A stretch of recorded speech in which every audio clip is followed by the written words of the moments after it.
ANM ನ್ಯೂಸ್ಗೆ ಸ್ವಾಗತ.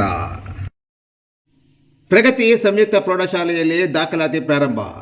ಚಿಂತಾಮಣಿ ನಗರದ ಎಂಜೆ ರಸ್ತೆಯ ಆದರ್ಶ ಚಿತ್ರಮಂದಿರದ ಹಿಂಭಾಗದಲ್ಲಿರುವ ಪ್ರಗತಿ ಸಂಯುಕ್ತ ಪ್ರೌಢಶಾಲೆಯಲ್ಲಿ 2026-27ನೇ ಸಾಲಿನ ಪ್ರೀಸ್ಕೂಲ್, LKG, UKG 1ನೇ ತರಗತಿಯಿಂದ 9ನೇ ತರಗತಿವರೆಗೂ ದಾಖಲಾತಿಗಳು ಪ್ರಾರಂಭವಾಗಿವೆ.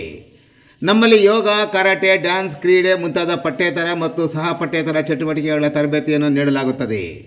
ನಮ್ಮಲ್ಲಿ free school lab, advance computer lab, digital class room, advance science lab ಜೊತೆಗೆ ಪ್ರತಿದಿನ ಮಗುವಿನ ಶೈಕ್ಷಣಿಕ ಅಭಿವೃದ್ಧಿಗೆ ವಿಶೇಷವಾದ ಗಮನವನ್ನು ನೀಡಲಾಗುವುದು. ಮಕ್ಕಳಿಗೆ ಸುರಕ್ಷಿತ ವಾಹನ ಸೌಲಭ್ಯವನ್ನು ಸಹ ಒದಗಿಸಲಾಗುವುದು. ಒಮ್ಮೆ ಭೇಟಿ ಕೊಡಿ. ಪ್ರಗತಿ ಸಂಯುಕ್ತ ಪ್ರೌಢಶಾಲೆ, ಎಂಜೆ ರಸ್ತೆ, ಚಿಂತಾಮಣಿ.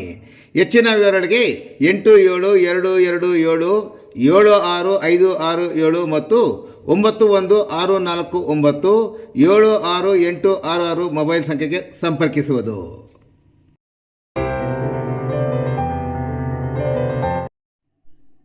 ಅಗಲಿದ BEO ಉಮಾದೇವಿ ಸ್ಮರಣಾರ್ಥ ಮುರುಘಮಲೆ ಶಾಲೆಯಲ್ಲಿ ಅನ್ನದಾನ. ಅಧಿಕಾರಿಗೆ ಭಾವಪೂರ್ಣ ನಮನ. ಇತ್ತೀಚೆಗೆ ನಿಧನರಾದ ಚಿಂತಾಮಣಿಯ ಕ್ಷೇತ್ರ ಶಿಕ್ಷಣಾಧಿಕಾರಿ ವಿ ಉಮಾದೇವಿ ಅವರ ಸವಿನೆನಪಿನಲ್ಲಿ ಇಂದು ತಾಲೂಕಿನ ಮುರುಘಮಲೆ ಪ್ರೌಢಶಾಲೆಯ ಮುಂಭಾಗದ ಆವರಣದಲ್ಲಿ ಅನ್ನದಾನ ಕಾರ್ಯಕ್ರಮವನ್ನು ಹಮ್ಮಿಕೊಳ್ಳುವ ಮೂಲಕ ಅವರಿಗೆ ಭಾವಪೂರ್ಣ ಶ್ರದ್ಧಾಂಜಲಿ ಸಲ್ಲಿಸಲಾಯಿತು. ಉಮಾದೇವಿರವರು ಶಿಕ್ಷಣ ಕ್ಷೇತ್ರದಲ್ಲಿ ಸಲ್ಲಿಸಿದ ಅನುಪಮ ಸೇವೆ ಮತ್ತು ವಿದ್ಯಾರ್ಥಿಗಳ ಮೇಲಿದ್ದ ಅವರ ಮಮತೆಯನ್ನು ಸ್ಮರಿಸಿದ ಶಿಕ್ಷಕರು ಹಾಗೂ ಶಾಲಾ ಮಂಡಳಿ ಅವರ ಆತ್ಮಕ್ಕೆ ಶಾಂತಿ ಸಿಗಲೆಂದು ಈ ಸತ್ಕಾರ್ಯವನ್ನು ಆಯೋಜಿಸಿದ್ದರು. ಉಮಾದೇವಿ ಅವರು ಮುರುಘಮಲೆ ಶಾಲೆಯಲ್ಲಿ ಸಲ್ಲಿಸಿದ ಸೇವೆ ನಂತರ ಕೇವಲ ಅಧಿಕಾರಿಯಾಗಿರದೆ ಶಿಕ್ಷಣದ ಗುಣಮಟ್ಟ ಸುಧಾರಣೆಗೆ ಶ್ರಮಿಸಿದ ಮಾರ್ಗದರ್ಶಕರಾಗಿದ್ದರು ಎಂದು ಕಾರ್ಯಕ್ರಮದಲ್ಲಿ ನೆರೆದಿದ್ದವರು ಗುಣಗಾನ ಮಾಡಿದರು.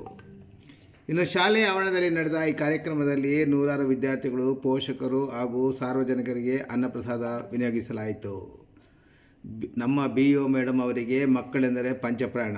ಅವರ ಹೆಸರಿನಲ್ಲಿ ಮಕ್ಕಳಿಗೆ ಅನ್ನದಾನ ಮಾಡುತ್ತಿರುವುದು ನಮಗೆ ಸಮಾಧಾನ ತಂದಿದೆ ಎಂದು ಶಾಲೆಯ ಮುಖ್ಯೋಪಾಧ್ಯಾಯರಾದ ನಿರ್ಮಲಾರವರು ತಿಳಿಸಿದರು. ಇನ್ನು ಕಾರ್ಯಕ್ರಮದಲ್ಲಿ ಸ್ಥಳೀಯ ಜನಪ್ರತಿನಿಧಿಗಳು, ವಿವಿಧ ಶಾಲೆಗಳ ಶಿಕ್ಷಕರು ಹಾಗೂ ಶಿಕ್ಷಣ ಇಲಾಖೆಯ ಸಿಬ್ಬಂದಿ ಭಾಗವಹಿಸಿ ಉಮಾದೇವಿ ಅವರ ಭಾವಚಿತ್ರಕ್ಕೆ ಪುಷ್ಪ ನಮನ ಮತ್ತು 1 ನಿಮಿಷ ಮೌನ ಸಹ ಸಲ್ಲಿಸಿದರು. ಅವರ ಸರಳತೆ ಮತ್ತು ಕರ್ತವ್ಯನಿಷ್ಠೆ ಎಲ್ಲರಿಗೂ ಮಾದರಿ ಎಂದು ಈ ಸಂದರ್ಭದಲ್ಲಿ ಸ್ಮರಿಸಲಾಯಿತು. ಒಟ್ಟಾರೆಯಾಗಿ ಅಧಿಕಾರಿಯ ನಂತರವೂ ಅವರ ಹೆಸರಿನಲ್ಲಿ ನಡೆದ ಈ ಸಮಾಜಮುಖಿ ಕಾರ್ಯಕ್ರಮವು ಸಾರ್ವಜನಿಕರ ಮೆಚ್ಚುಗೆಗೆ ಪಾತ್ರವಾಗಿತ್ತು. ಕಾರ್ಯಕ್ರಮದಲ್ಲಿ 2005-6ನೇ ಸಾಲಿನ 10ನೇ ತರಗತಿಯ ವಿದ್ಯಾರ್ಥಿಗಳು ಅನ್ನದಾನ ಕಾರ್ಯಕ್ರಮವನ್ನು ನಡೆಸಿಕೊಟ್ಟಿದ್ದು, ಹಳೆಯ ವಿದ್ಯಾರ್ಥಿಗಳಾದ RS Suresh, HK Narasimhamurthy, Srinivas, GI, Muralikrishna, Harish, ಮುರಳೀಬಾಬು, Ashok, Vinay, Roopa, Jayalakshmi, Sarita, Lakshmi, Mandeep, Shobha, ನೇತ್ರ, ಆನಂದಹಾರ್, ಮಂಜುನಾಥ್, ಗುಂಡ್ಲಳ್ಳಿ ಲಕ್ಷ್ಮಿ ಸೇರಿದಂತೆ ಮತ್ತಿತರರು ಈ ಸಂದರ್ಭದಲ್ಲಿ ಉಪಸ್ಥಿತರಿದ್ದರು.